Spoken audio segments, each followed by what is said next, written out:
क्या आपने कभी ध्यान दिया है कि आप किसी व्यक्ति को याद ही करते हैं और वो व्यक्ति अचानक से आपके सामने आकर खड़ा हो जाता है या फिर उसका कॉल आ जाता है और आप सोचते हैं कि यार अभी अभी मैं आपको ही याद कर रहा था। या फिर कभी कभी आप सोचते हैं कि कहीं मैं गिर ना जाऊं और आप अचानक से गिर जाते हैं। ये सभी चीजें होती है अवचेतन मन की शक्ति के कारण। नमस्कार दोस्तों, मैं हूं महेंद्र दोगने, आपका लाइफ कोच, और आपकी डिमांड पर हम लोग लेकर आए हैं अवचेतन मन की शक्ति क्या होती है और आप इससे अपनी जिंदगी को कैसे बदल सकते हैं। इस टॉपिक के ऊपर एक बहुत ही शानदार वीडियो। अवचेतन मन की शक्ति इतनी पावरफुल है कि वो आपकी पूरी जिंदगी बदल सकती है। चाहे आपके रिश्ते खराब चल रहे हो, चाहे आपकी हेल्थ खराब चल रही हो, या फिर आप पैसे कमा नहीं पा रहे हो, इन सभी चीजों में आपके अवचेतन मन की शक्ति आपकी बहुत ही ज्यादा मदद करती है। अवचेतन मन की शक्ति को समझने से पहले आपको सिद्धांतों के बारे में समझना होगा कि सिद्धांत क्या होते हैं। यदि मैं अभी इसी वक्त आपसे कहूं कि आपको साइकिल चलाना है तो आप एक सेकंड भी नहीं लेंगे और साइकिल चलाने के लिए राजी हो जाएंगे। लेकिन अभी आपको मैं कहूं कि आपको हेलीकॉप्टर चलाना है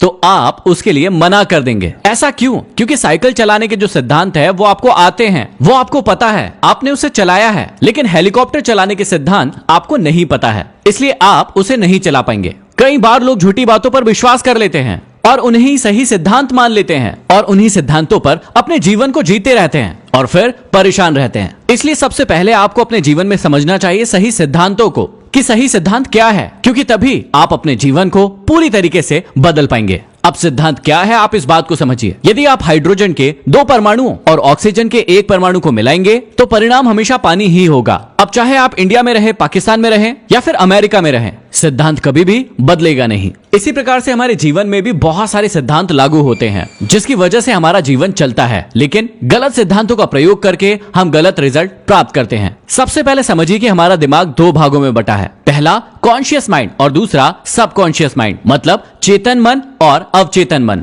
चेतन मन का मतलब होता है अभी आप इस वीडियो को देख रहे हैं, फील कर रहे हैं, महसूस कर रहे हैं, सीख रहे हैं, ये सारी की सारी क्रिया आपके चेतन मन के द्वारा हो रही है। लेकिन अवचेतन मन का मतलब होता है ऐसी बातें जो आपके दिमाग में बैठ गई है, जिसके बारे में आपको फिर से सोचने की जरूरत नहीं है, उसे ही कहते हैं अवचेतन मन। यदि मैं इसे एग्जाम्पल से समझाने की कोशिश करूं तो यदि आपको हेलीकॉप्टर चलाना नहीं आता है तो यदि अभी आप हेलीकॉप्टर सीखेंगे तो वो अपने चेतन मन से सीखेंगे, मतलब जागृत मन से सीखेंगे। लेकिन यदि अभी मैं आपको साइकिल चलाने के लिए कहूं जो कि आपको पहले से आती है तो आप अपने चेतन मन का इस्तेमाल नहीं करेंगे, फिर आप करेंगे अवचेतन मन का इस्तेमाल, जिसमें सारी की सारी इन्फॉर्मेशन कि साइकिल कैसे चलाई जाती है वो पहले से ही फीड है। आपको सोचने और समझने की इतनी ज्यादा जरूरत नहीं पड़ेगी। तो आपके दिमाग का सिद्धांत क्या कहता है? आपके दिमाग का सिद्धांत कहता है कि जैसा आप सोचेंगे वैसा ही आपके साथ होगा। यदि आप सही सोचेंगे, अच्छा सोचेंगे तो आपके साथ अच्छा ही होगा, और यदि आप गलत सोचेंगे, नेगेटिव सोचेंगे तो आपके साथ वैसा ही होगा। अब इसे हम और ज्यादा गहराई से समझते हैं। मान लीजिए कि आपका मस्तिष्क एक गार्डन है। अब इस गार्डन में 2 चीजें होगी, या तो इसमें आप कुछ लगाएंगे या फिर आप इसे खाली छोड़ देंगे। अब यदि आप यहाँ पर कुछ लगाते हैं तो भी यहाँ पर 2 क्रियाएं होंगी।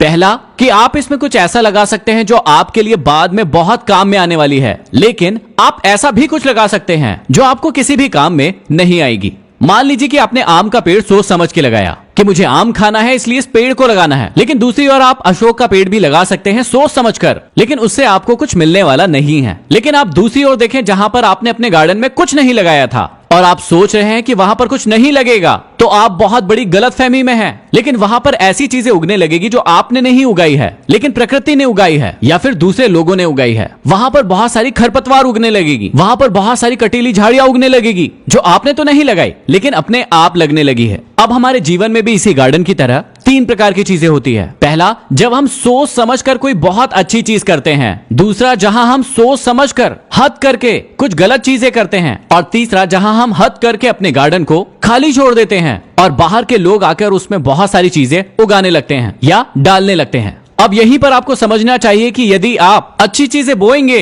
तो आपको अच्छे ही फल मिलेंगे, यदि आप बुरी चीजें बोएंगे तो आपको बुरे ही फल मिलेंगे। लेकिन यदि आप सोच रहे हैं कि आप कुछ नहीं बोएंगे तो भी ऐसा नहीं है, लोग आकर आपके अंदर कोई ना कोई थॉट प्लांट कर देंगे और उसका फल भी आपको जरूर मिलेगा। अब यहीं पर काम करता है कॉज एंड इफेक्ट का सिद्धांत। हमेशा याद रखना कि आपका विचार आपका कारण है, मतलब आपका कॉज है, और आज आप जिस भी परिस्थिति में हैं वो आपका परिणाम है, मतलब इफेक्ट है। यदि आपको अपनी बाहरी स्थितियों को बदलना है तो आपको अपने कारणों को बदलना ही होगा, क्योंकि जब तक आप कारण को नहीं बदलेंगे आपकी बाहरी स्थितियां वैसी की वैसी ही रहेंगी। यदि आपके रिश्ते ठीक नहीं चल रहे हैं और आप उन रिश्तों को दोष लगा रहे हैं और सिर्फ ये कहते रह रहे हैं कि मेरे रिश्ते ठीक नहीं है, मुझे उनको बदलना है, तो इस प्रकार से आपके रिश्ते कभी नहीं बदलेंगे। आपको उनके खराब होने का कारण ढूंढना पड़ेगा कि वो खराब क्यों हो रहे हैं, उस कारण को बदलना होगा, तभी आपको सही परिणाम मिलेगा। यदि आपकी हेल्थ ठीक नहीं है और आप जंक फूड खा रहे हैं, बहुत ही उल्टा सीधा खा रहे हैं और सोच रहे हैं कि मैं ठीक क्यों नहीं हो रहा हूं, तो आप ठीक कभी नहीं हो पाएंगे जब तक कि आप कारण को बदलने की कोशिश नहीं करेंगे। आप कारण ढूंढिए कि आप मोटे क्यों हो रहे हैं। आपने देखा कि आप जंक फूड खा रहे हैं, वो कारण है,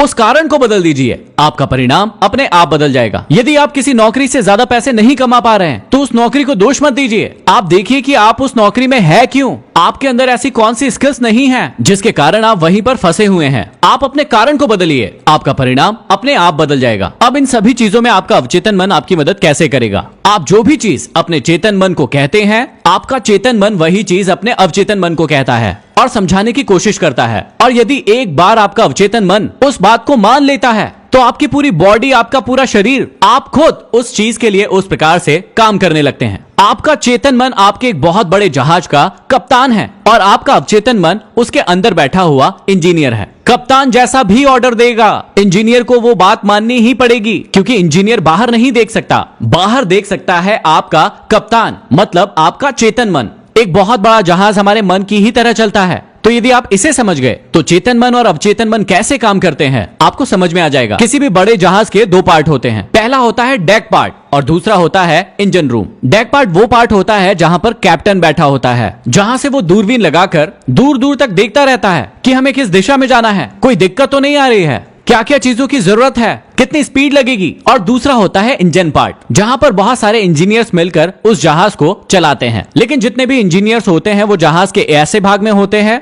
जहां से वो जहाज से बाहर देख नहीं पाते हैं। उन्हें नहीं पता होता है कि जहाज कहां चल रहा है, कैसे चल रहा है, क्या हो रहा है बाहर। कप्तान ऊपर डेक पर बैठकर नीचे सारे इंजीनियर्स को बताता है कि आपको क्या करना है, आपको कितनी स्पीड बढ़ाना है, कितनी स्पीड कम करना है, कब ब्रेक लगाना है, कब ब्रेक खोलना है। हर चीज कप्तान के द्वारा इंजीनियर्स को बताई जाती है और जैसा कप्तान कहेगा वैसे ही इंजीनियर्स को करना पड़ेगा। अब चाहे कप्तान सही बताए या फिर गलत बताए, वो इंजीनियर उस बात को फॉलो करेगा। हमारे दिमाग के साथ भी ठीक इसी जहाज की तरह होता है। हमारा चेतन मन हमारे अवचेतन मन को जो भी कहेगा, हमारा अवचेतन मन उस बात को मान लेगा, फिर वो बात चाहे सही हो या फिर गलत हो। हमारा अवचेतन मन किसी भी प्रकार का तर्क नहीं लगाता है, क्योंकि चेतन मन के द्वारा उसे जो भी ज्ञान दिया जाता है, जो भी बातें समझाई जाती है, वो उसको एज इट इज मान लेता है और उसी पर रिएक्ट करता है। अब मान लीजिए किसी व्यक्ति ने आपको समझाया कि बिल्ली ने रास्ता काटा, इसका मतलब कुछ बुरा होता है, और आपके चेतन मन ने आपके अवचेतन मन से कह दिया कि बिल्ली रास्ता काटेगी, इसका मतलब बुरा होता है। अब आपके अवचेतन मन ने इस बात को पूरी तरीके से मान लिया। अगली बार जब भी बिल्ली आपका रास्ता काटेगी, वो बिना कुछ सोचे वहीं पर रुक जाएगा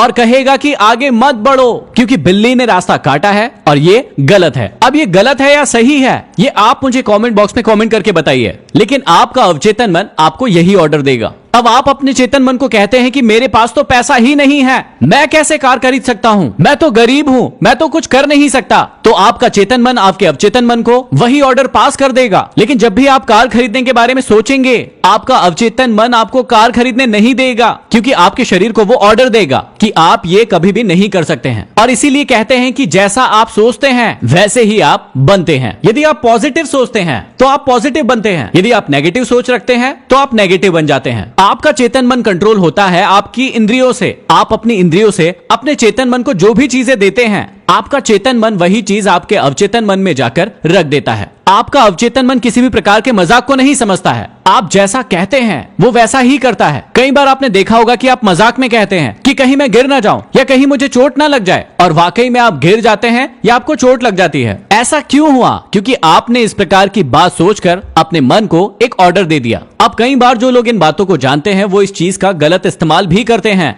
आपके ऊपर। वो लोग जानबूझकर आपके मन में नेगेटिव ख्यालों को भरते हैं ताकि आपका अवचेतन मन उसी प्रकार से सोचे और आप अपने जीवन में कुछ नहीं कर पाए। इसलिए आपको हमेशा ही इस प्रकार के लोगों से अपने आप को दूर रखना चाहिए और इस प्रकार की किसी भी भावनाओं को, किसी भी फीलिंग को अपने अंदर नहीं आने देना चाहिए। और इसीलिए हर व्यक्ति आपको मोटिवेटेड रहने के लिए, हर व्यक्ति आपको पॉजिटिव रहने के लिए कहता है क्योंकि आपके अवचेतन मन में एक बार यदि नेगेटिविटी चली गई तो उसे निकालना फिर मुश्किल हो जाता है। आपके अवचेतन मन में ऐसी कौन कौन सी बातें चली गई है जो इस वीडियो को देखने के बाद आपको लगता है कि वो गलत सिद्धांत के ऊपर आधारित है और जो बिल्कुल ही सही नहीं है, जिसके कारण आपके इस जीवन में बहुत सारी दिक्कतें आ रही हैं। आशा करता हूं कि अवचेतन मन की शक्ति के बारे में आपको पूरी जानकारी मिली होगी। यदि वीडियो अच्छा लगा तो आप इसे शेयर जरूर करें और कमेंट बॉक्स में कमेंट करके बताएं कि अगले किस टॉपिक पर आप वीडियो देखना चाहते हैं। अगले वीडियो में फिर मिलते हैं आपके द्वारा बताए गए टॉपिक के साथ। तब तक के लिए धन्यवाद।